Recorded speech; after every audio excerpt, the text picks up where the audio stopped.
Hi guys, welcome back to my YouTube channel. We have another one from the old drawer. So today I'll be going in depth about the Rebel T7i Canon, which it's a $600 camera as of now, the last I checked.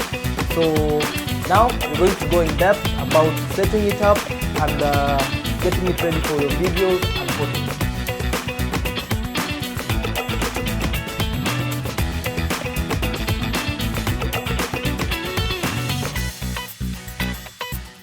So here we have the Rebel T7i, which is the 800D. So as you can see in front here, there is this button, which is the lens release button. So basically it goes like that when you want to remove a lens, and you match the white spot with the white spot if it's an EFS lens. So you match it, then click it in. So after that, on top of here we have the flash release button, where when you press it, you tend to pop the flash up. Yes. Now coming to the back of the camera, we have a very nice LCD. Yes, an LCD screen for you to when you're doing live viewing, or when you're doing your changing of settings and everything. Then we have the menu button, which when you press it, it directly takes us to the menu spot, where you can able to move around. Because the LCD is a touch screen, you're able to move around the menu, select whatever you want and continue. When you go to info, we have the info, which now gives the electronic balance, where you able to tell if the camera is straight or not. Either you can balance it when you're taking your photos. It helps you taking straight photos. Then coming to this other side, we have our video, our LCD on. So when I do that, the LCD comes on. Yes, and as you can see, we are shooting on automatic for now, because yes, we are shooting on automatic. Then we can go to AV, which helps checking on when you're trying to zoom in an image, you're trying to see if you focus right and everything. Then we have the quick button. This quick button helps you to move around your settings fast. Maybe when you're shooting photos, then you want to move to change your settings. Yes. Then we have this command dial, which has yes, we have YWB, then we have autofocus, then the landscaping map, then we have the playback button and the delete button. So for the playback is when you want to play back images you had, or videos or something. Then we have the delete button. That's when you want to delete an image or a video even. So coming on top here, we have a command dial, which has automatic, flash off, I forgot. We have portrait, landscape, then sports mode. We have manual, AV, TV and P. So for now we're going to go with manual. Yes, so we'll have, you can see here, manual exposure, desire shoot. So here you have full control of everything that you need. That's shutter, you have iris, or we call it aperture, and even the even focusing if you want to. Yes, so here you have the ISO button when you want to do a quick change of ISOs and everything. So basically those are the buttons around this camera. Then here we have the viewfinder. I think you can see the viewfinder.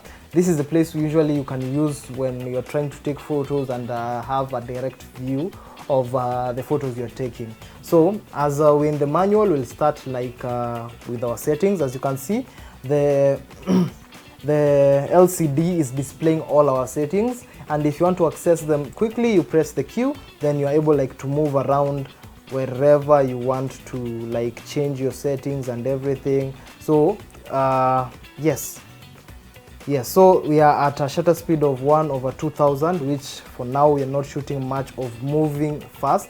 That high shutter speed is used for shooting sports. Maybe you're shooting fast cars and a lot of fast moving objects, like people running at high speeds. Yeah, so that's when you use high shutter speeds. So right now I think we'll be okay with even an 80th Then F for the aperture, we'll change it to maybe 8. Then I can show you how the ISO works. So I'll switch to my live view. I'll press my live view button. So as you can see in front of me, I have a lens. I have a 50mm lens. So I'll just show you like what happens when you increase your ISO. You also increase the sensitivity of the sensor to, yes, so when you go to 1000, you can see it's kind of grainy. It's really grainy. Yes, it's really grainy. So if I'm taking a photo, I'll adjust now like the aperture, come to, let's say, 5.6, depending if you want to achieve bokeh. Is when you have like a blurred background. That's what we call bokeh. So if you want to achieve that depth, you have a lower,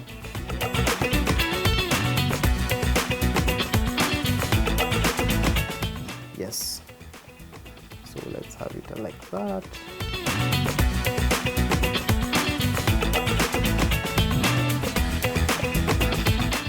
Lower our ISO. I think 800 is enough. I think we can move it a bit.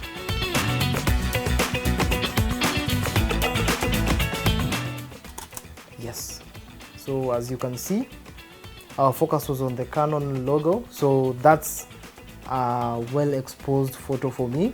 So that's when you're basically trying. So you either play around with your settings. We can do another one.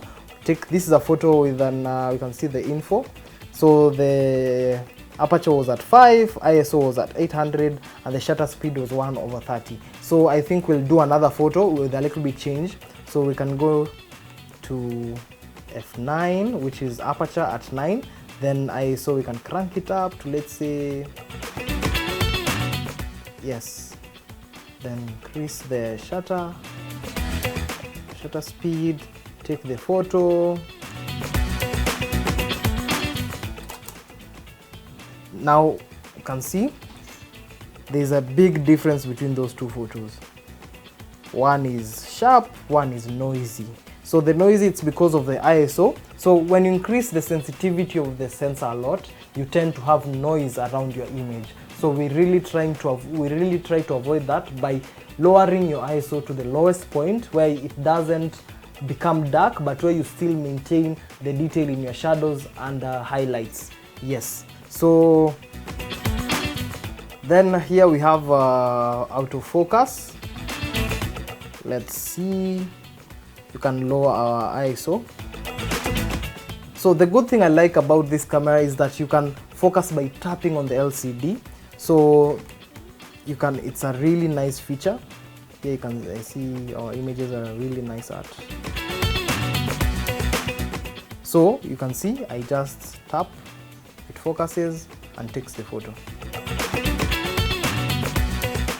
A moment, I think my zoom is,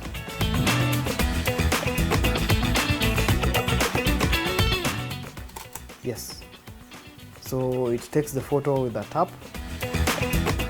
Yes, with a tap on the LCD. So once you can just move your focus, as you can see. You can just move your focus points to wherever you want. Yes, using the LCD.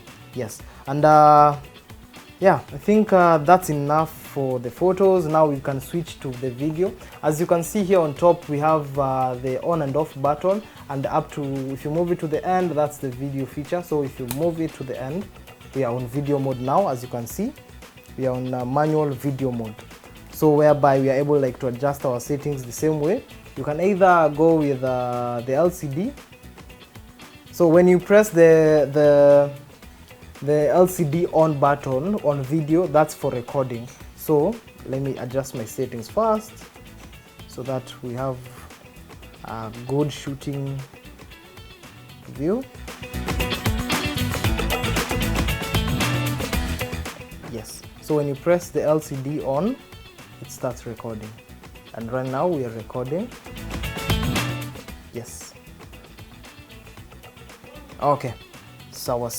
So I think that's because I'm also, if you notice, it's a flat mode. That's because I have the cine style on this camera, but you can switch between different color profiles, so that you can usually do you can press on the quick settings button, then go through, like if you are a person of monochrome, neutral, landscape, portrait, or standard. Usually I shoot using standard color profile, as you can see, so I'll just record on that also, so that you have a difference of those color profiles. You can see it's kind of different. You can still tap on the LCD to focus. It changes focus, comes back.